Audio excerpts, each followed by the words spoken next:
णमो जिनाणम णमो गणाणगुरुणम णमो विद्यासागरम।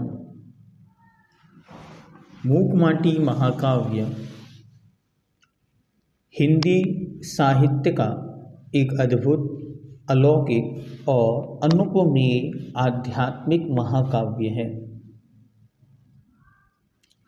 पूज्यवर महाकवीश्वर आचार्य देव ज्ञान सागर जी महर्षिराज के अलौकिक शिष्य आचार्य भगवंत गुरुदेव विद्यासागर जी महर्षिराज के परम आध्यात्मिक चिंतन से इस महाकाव्य का सृजन हुआ और यह महाकाव्य उन महान आध्यात्म योगी दिव्य तपस्वी की आत्मा का एक अलौकिक संगीत है। ये महाकाव्य एक पामर पतित पददलित माटी से कलश बनने तक की अद्भुत यात्रा है। यदि हम इसे अपने जीवन के उत्थान का, art of living, art of developing, personality development और जीवन के बहुत सारे पहलुओं को छूने वाला एक अद्भुत संग्रह के रूप में स्वीकार करेंगे तो हमारे जीवन को एक नई उन्नति इस महाकाव्य के माध्यम से प्राप्त होगी। आइए इसी श्रृंखला में आज यह मूकमाटी महाकाव्य का प्रथम खंड हम सभी प्रारंभ करेंगे और भावना भाएंगे पूज्य गुरुदेव के चरणों में अनंत सा नमोस्तु पूर्वक कि उनकी द्वारा रचित यह दिव्य, भव्य, अलौकिक और अनुपमेय कृति हम सभी के जीवन को उन्नति प्राप्त प्रदान करे और हम सभी सिद्धत्व की उस अनुपमेय यात्रा के पथिक बने, राही बने और हम उनसे भावना भाते हैं कि वे हमें पद दें, पथ दें और पाथेय भी दें। पूज्य गुरुदेव ने शुरुआत में मंगल स्वरूप कुछ पंक्तियाँ लिखी हैं जो दादा गुरुवर ज्ञान सागर जी के चरणों में समर्पित हैं। उन्हीं को देखते हुए हम आगे चलते हैं। णमो णाण गुरुणम, नमस्कार हो ज्ञान गुरु को। ज्ञान गुरु जो साक्षात में महान ज्ञान के सागर हैं, ज्ञान गुरु जो इस संसार से पार लगने वाली नौका के समान बने, जिनकी अलौकिक और अद्भुत कृति इस सृष्टि को अचंभित कर रही है, जिनके जीवन की अद्भुतता यदि देखनी है तो इन पंक्तियों से समझ आता है कि तेरी प्रतिमा इतनी सुंदर, तू कितना सुंदर होगा। जब आपके शिष्य इतने अद्भुत हैं तो हे ज्ञान गुरुदेव आप कितने सुंदर होंगे। आपका चारित्र, आपका आचरण और आपका आध्यात्म, आपकी काव्य और आपकी काव्यशीलता, इन सब के प्रति हम सभी नतमस्तक हैं। पूज्य गुरुदेव आचार्य भगवंत विद्यासागर जी महाराज लिखते हैं, इस काव्य के पढ़ने में हम दो शब्दों का प्रयोग बार बार करेंगे। दादा गुरुवर तो उसका अर्थ होगा श्रीमद् महाकवीश्वर ज्ञान सागर जी ऋषिराज, और दूसरा शब्द प्रयोग करेंगे गुरुदेव या गुरुजी, जो आचार्य भगवंत विद्यासागर जी महाराज के लिए संबोधित होगा। आइए देखते। तो पूज्य गुरुजी यहाँ पर दादा गुरु के लिए लिखते हैं, जिन आत्मदृष्टा से दर्शन मिला, जिन मंत्र सृष्टा से मंत्र मिला, जिनने पद दिया, पथ दिया, पाथेय भी दिया, जिनके कोमल कर पल्लवों से यह जीवन पोषित हुआ, मोह का प्रताप शोषित हुआ, उन गारव रहित गुण के आगर गुरुवर आचार्यवर श्री ज्ञान सागर जी महर्षिराज के सुखद कर कमलों में परोक्ष रूप से मूकमाटी सृजन का समर्पण करता हुआ गुरु चरणारविंद चंचरीक। आइए एक एक शब्द को देखते हैं। जिन आत्मदृष्टा से दर्शन मिला, उज्ज्वल महाकवीश्वर दादा गुरुवर आध्यात्मिक के एक अद्भुत रत्न थे, जिनकी आत्मा की अलौकिक प्रतिभा ने इस सृष्टि को हर एक क्षण मानो जीवन जीने का एक नया अवसर प्रदान किया है। सुप्त हो रहे आध्यात्म को उन्होंने एक नई जागृति दी। जहाँ आध्यात्म का अर्थ चारित्र से शून्यता हो रहा था, वहाँ उन्होंने एक चारित्र निष्ठ आध्यात्म प्रदान किया। ऐसे वे आत्मदृष्टा अर्थात हर क्षण आत्मा को देखने वाले उन गुरुदेव से ही हमारे गुरुजी को दर्शन मिला। दर्शन अर्थात सिद्धांत, दर्शन अर्थात विचार, दर्शन अर्थात मत, दर्शन मतलब एक समग्र देखने की दृष्टि। दर्शन का अर्थ सम्यक दर्शन। दर्शन का अर्थ भगवान कुंदकुंद देव लिखते हैं जिन लिंग ही दर्शन है। तो दर्शन का अर्थ यहाँ पर जिन मुद्रा। तो गुरु जी लिखते हैं कि ये जिन मुद्रा किनसे मिली? उन आत्मदृष्टा से मिली जो अपनी आत्मा को हर क्षण निहारते थे, आध्यात्म के सरोवर में जो डूबे थे। उन पूज्यवर से हमें यह निर्ग्रंथ मुद्रा मिली, ये विचार मिला। आगे कहते हैं जिन मंत्र सृष्टा से मंत्र मिला। वे संस्कृत भाषा के महामर्मज्ञ थे, जो स्यादवाद महाविद्यालय के महान गौरव हैं और कालिदास के समान जिनके काव्यों की ख्याति है। ऐसे जयोदय, वीरोदय, दयोदय आदि काव्यों के जो सृजेता हैं, उनके द्वारा ही मंत्र मिला। मंत्र क्या होता है? जो अनंत शक्ति का पुंज होता है, जिसमें अनंत अर्थ गर्भित होते हैं, उसे मंत्र कहते हैं। और मंत्र शब्द कैसे बना? तो मन प्लस त्रा। मन मतलब मन और त्रा मतलब रक्षा करने वाला। जो मन की रक्षा करता है उसका नाम मंत्र है।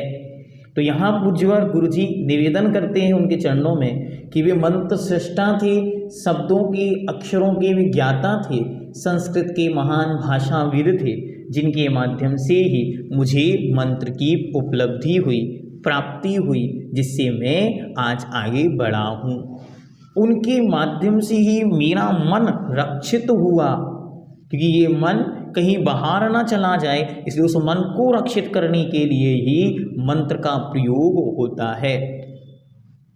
भगवान कुंदकुंद देव नियमशार जी में गाथा लिखते हैं कि आवश्यक किसे कहते हैं? तो वो कहते हैं जो अवश्य है, अर्थात जो कभी मन है जो वश में नहीं रहता, उसको वश में करने के लिए जिनका प्रयोग किया जाता है, उनका नाम आवश्यक है। और उन आवश्यकों को प्रदान करने वाले कोई हैं तो वे हमारे दादा गुरुवर हैं। आगे कहते हैं जिनने पद दिया। पद का मतलब है पैर, पद का मतलब है चलने के लिए रास्ता। पद मतलब पैर, पद का अर्थ है आचार्य पद। दोनों चीज़ समझना, एक एक शब्द बहुत गहराई से लिखा है आचार्य श्री जी ने। तो पहला तो कहना है जिनने पद दिया। पद दिया मतलब पैर दिए, चलने के लिए ताकत दी। पथ दिया मतलब रास्ता दिया। और तीसरे नंबर कहते हैं पाथेय भी दिया। पाथेय मतलब होता है नाश्ता, रास्ते में ले जाने वाला जो नाश्ता होता है उसे कहते हैं पाथेय। तो हमारे दादा गुरुवर इतने महान हैं कि उन्होंने पद भी दिए, रास्ता भी दिया और रास्ते में चलने के लिए नाश्ता भी दिया। जब पूज्यवर आचार्य देव ने उनको पूछा कि हे भगवान, आपने हमको जैनेश्वरी दीक्षा तो प्रदान कर दी, लेकिन अब आप हमें छोड़कर जा रहे हैं, तो हम क्या करेंगे? तो पूज्यवर दादा गुरुवर महाकवीश्वर आचार्य देव कहते हैं कि मैं आपको छोड़ के जा रहा हूँ, लेकिन रत्नात्रय रूपी महातीर्थ आपको बनाकर जा रहा हूँ। ये रत्नात्रय रूपी तीर्थ आपके हृदय में जीवंत रहेगा। तो आपको क्या करना है? आपको कुछ नहीं करना, मंत्र के रूप में उनको आज्ञा दी कि अप्रभावना से बचना यही प्रभावना है। गुरुकुल बनाना और प्रवचन देना, वचन किसी को नहीं देना, ऐसे उन्होंने पद भी दिया, पथ भी दिया और पाथे मतलब रास्ता भी दिया। पैर भी उनके, चलने का रास्ता भी उनका और रास्ते के लिए नाश्ता भी उनका। ये कहलाता है समर्पण, कि हमारा यहाँ कुछ भी नहीं, जो है सब उनका है। इसलिए आज भी गुरु जी जब भी बार बार आचार्य भगवंत कोई भी बड़ा कार्य संपन्न होता है उसके बाद कहते हैं ये सब कुछ तो गुरु जी की कृपा है। जिनके कोमल कर पल्लवों से यह जीवन पोषित हुआ, जिनके कोमल कर अर्थात हाथों रूपी पल्लवों से क्या हुआ, यह जीवन पोषित हुआ। इस जीवन का पोषण उनके हाथों से हुआ। वे एक महान दार्शनिक और तत्वचिंतक, विचारक, महान साधक थे, जिनके चरणों की छत्र छाया में इस जीवन का प्रारंभ हुआ। मोह का प्रताप शोषित हुआ और धीरे धीरे उनकी छत्र छाया में मोह समाप्त होता चला गया और मोक्ष मार्ग पल्लवित होता चला गया। मोह का प्रताप, प्रताप मतलब धूप, संताप, शोषित हुआ, समाप्त हो गया। उन गारव रहित, गारव का अर्थ है घमंड, गारव रहित, जो मान से रहित थे, अद्भुत थे। मान से रहित क्यों थे? क्योंकि कोई भी जो अपने शिष्य को या अपने बालक को आ अनार से पढ़ना सिखाता है, वो कभी भी उसके चरणों में झुकने का विचार भी मन में नहीं लाता। लेकिन ये गारव रहित महासाधक आचार्य भगवंत दादा गुरुवर इतने महान हैं कि जो अपने ही शिष्य के चरणों में नमस्कार कर गए। ऐसे एक अद्भुत गारव रहित निर्मदपनी का जगत में यदि कोई अलौकिक अद्भुत उदाहरण है तो वह उदाहरण है दादा गुरुवर।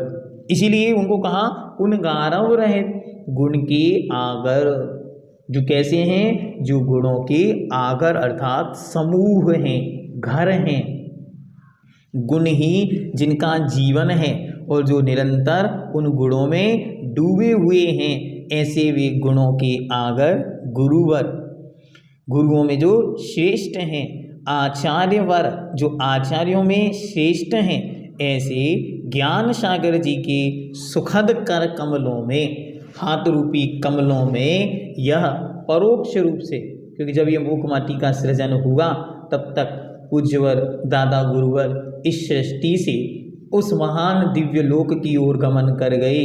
इसलिए आचार्य भगवंत कहते हैं कि परोक्ष रूप से मूक माटी सृजन का समर्पण करता हुआ मैं उनके दिव्य श्री चरणों में इस मूक माटी महाकाव्य का समर्पण करता हूँ। गुरु चरणारविंद चंचरीक, गुरु महाराज के चरण रूपी अरविंद मतलब कमलों का, चंचरीक मतलब भौरा। मैं तो दादा गुरुवर महाकवीश्वर ज्ञान सागर जी महर्षि राज के दिव्य चरणों का भौरा हूँ, जो उनके चरणों पर मंडराना चाहता हूँ, जो उनके चरणों के गंधोदक को पान करना चाहता हूँ, जो उनके गुण रूपी पराग से अपने जीवन को पल्लवित करना चाहता हूँ। ऐसा यह महान समर्पण एक महान साधक ने अपने गुरुदेव के चरणों में समर्पित किया और महाकवि ने इसी महामंत्र के साथ अपने इस काव्य का सृजन किया, इस काव्य की शुरुआत की। आइए अब हम मूक माटी महाकाव्य की ओर चलते हैं और इस काव्य से अपने जीवन को एक नई दिशा और दशा प्रदान करने का एक संकल्प, एक मन में एक लाभ, एक मन में आनंद, एक मन में उल्लास, एक मन में उमंग कि ये मूक माटी महाकाव्य हमारे जीवन को एक नई दिशा और दशा प्रदान करे।